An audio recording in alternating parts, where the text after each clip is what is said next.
नमस्कार दोस्तों, आपका स्वागत है एजी स्पार्क में। आज हम जानेंगे मीनिंग ऑफ मेमोरी के बारे में। मीनिंग ऑफ मेमोरी मतलब स्मृति का अर्थ। ओके, स्मृति का अर्थ क्या होता है? सबसे पहले देखते हैं स्मृति क्या है। स्मृति एक क्या है? माइंड प्रोसेस है। कैसी प्रोसेस है? माइंड प्रोसेस है। ओके, माइंड प्रोसेस है। ओके, और ये माइंड प्रोसेस है तो माइंड में कैसे चलती है? जटिल प्रक्रिया है। जटिल है मतलब इजी नहीं है, हार्ड है। अरे क्या लिखते हैं मैंने? जटिल प्रक्रिया है तो यहाँ क्या लिखते हैं? जटिल प्रक्रिया। ठीक है, तो मेमोरी में क्या करते हैं हम? पूर्व में सीखी गई जो बातों को याद करना, वही क्या है? पूर्व में जब हम सीखते हैं उनको याद करते हैं तो वो क्या कहलाती है? अपनी मेमोरी कहलाती है। ओके, मेमोरी क्या है? जो पूर्व में सीखते हैं उनको याद करना मेमोरी कहलाता है। तो हम क्या है? स्मृति सीखी हुई वस्तु का सीधा उपयोग है। मतलब उसको हम टेढ़ी मेढ़ में नहीं, सीधे जो सीखते वही तो बताते हैं, वही हमारी क्या है? मेमोरी है। अब कैसे सीखना है उसके कुछ टाइप्स हैं, तो इसको हम साफ करते फिर देखते हैं इनके टाइप्स के बारे में। ठीक है, तो चलिए स्टार्ट करते हैं। पहला इमीडिएटेड मेमोरी, इसका अर्थ होता है तत्कालिक स्मृति। इसको एक और कहते हैं संवेदिक स्मृति, मतलब सेंसरी, SENSORY,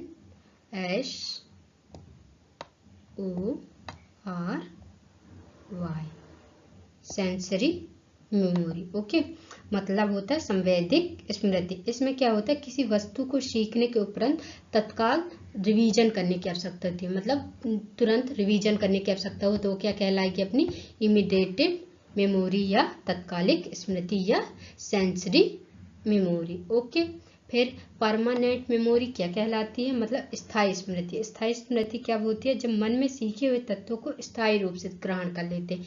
मतलब जो स्थायी फिक्स हो जाता है अपने माइंड में, स्थायी रूप से ग्रहण करते हैं, जो स्थिर हो जाता है हमेशा के लिए। जैसे हम अपने छोटे में ABCD पढ़े तो वो आज भी स्थायी है ना, कि A के बाद B आता, B के बाद CD, ये पूरा क्रम से याद है ना। और जैसे अनार आया में इमली, ये जैसे याद है ना, ये क्या है? अपनी स्थायी मेमोरी के अंतर्गत आता है, क्योंकि ये अपने माइंड में फिक्स हो गया।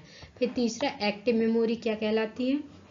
मतलब सक्रिय स्मृति। इसमें जो होता है, याद करने के लिए के लिए विशेष कार्य करना पड़ता है, मतलब याद करना पड़ता है इसमें। जैसे कोई किसी के सिद्धांत है, उसको हम क्या करेंगे? याद करेंगे कि इन्होंने कौन से सिद्धांत दिए हैं। जैसे मैं कहूँ प्याजे के सिद्धांत, उसको तो हम क्या स्थायी स्मृति में तो नहीं रख पाते, रखना थोड़ा सा मुश्किल होता है। कैसे? उनको याद करके रखा जाता है। स्थायी मेमोरी में रखना इजी नहीं है, वो एक्टिव मेमोरी के अंतर्गत आएगा। कि सक्रिय स्मृति के जो सीखे हुए तत्व होते हैं वो हमारी स्मृति में आते हैं, उन्हें याद करने के लिए विशेष प्रयास करना पड़ता है। ओके, जिनमें देखो, इसको थोड़ा साफ करते हैं। इमीडिएटेड मेमोरी क्या होते हैं? जिसमें तुरंत रिवीजन करने की आवश्यकता हो। परमानेंट मेमोरी जो स्थायी रूप से हो, जैसे ABCD याद रखिएगा, ABCD। और एक्टिव मेमोरी क्या है? जैसे सिद्धांत, जिनको हमें याद करने के लिए विशेष प्रयास करना पड़ता है। ठीक है, ओके, अब देखते हैं। अब हमारे पास है चौथा प्रकार, रोट मेमोरी। रोट मेमोरी होती है रटंत स्मृति, जिसमें बालक रटते हैं, किसी चीज को समझ कर नहीं पढ़ते, बल्कि ये सिर्फ रटते, याद करते कि ये है, ये है, ये है। ये अच्छी मेमोरी नहीं मानी जाती। फिर पांचवा पैसिव मेमोरी। पैसिव मेमोरी क्या है? जो सीखना बिना प्रयास के द्वारा सीख लेते हैं, जो सीखना बिना प्रयास के द्वारा सीखना होता है, जिसमें प्रयास नहीं करना पड़ता, ऑटोमेटिक बालक सीख जाता है, वो होती है अपनी पैसिव मेमोरी। और साइकोलॉजिकल मेमोरी क्या होती है? साइकोलॉजिकल मेमोरी मतलब मनोवैज्ञानिक स्मृति, जिसमें किसी विधि द्वारा कोई भी तत्व को शीघ्रता से याद कर लिया जाता है। मतलब कोई शॉर्ट फॉर्म बता दिया और उसको याद हो गया, इस तरह।